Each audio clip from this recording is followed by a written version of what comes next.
Hello everyone, welcome back to my channel. भिडियोटी जदि देखले प्लीज चैनल को भी सब्सक्राइब कर देके जिबे। जदि जानिया चाहते मुझे कुआडे जाऊँगी ताले प्लीज मो वीडियो को कंटिन्यू करंतु।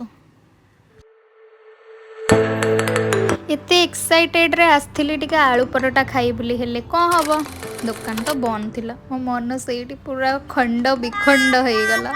बाकी सेठी तो मु चा पी दे पळे आसिली हेले मो मनटा से आलू परोटा पाखे ही थिला। मते बहुत बहुत बहुत इच्छा होतला से दिन आलू परोटा खाइबा को। छाड़ा चा पी की तो पळे आसिली टिके शॉपिंग भी मोर डन हो गला।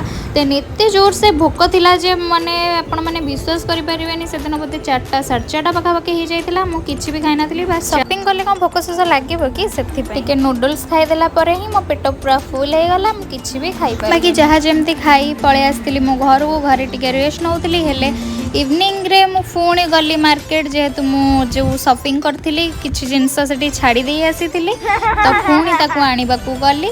देन घरे आसी डिनर कर देइथिली। डिनरटा केते टेस्टी थिबो तो आपण माने देखि जानि परथिबे। तो एते ही थिला आजिर मिनी ब्लॉग। जदि ब्लॉग टी आपण मानको भलो लागि छि प्लीज चैनल को सब्सक्राइब करिवे। तो मु रहिली देखाबा आ गोटे ब्लॉग रे। Thanks for watching.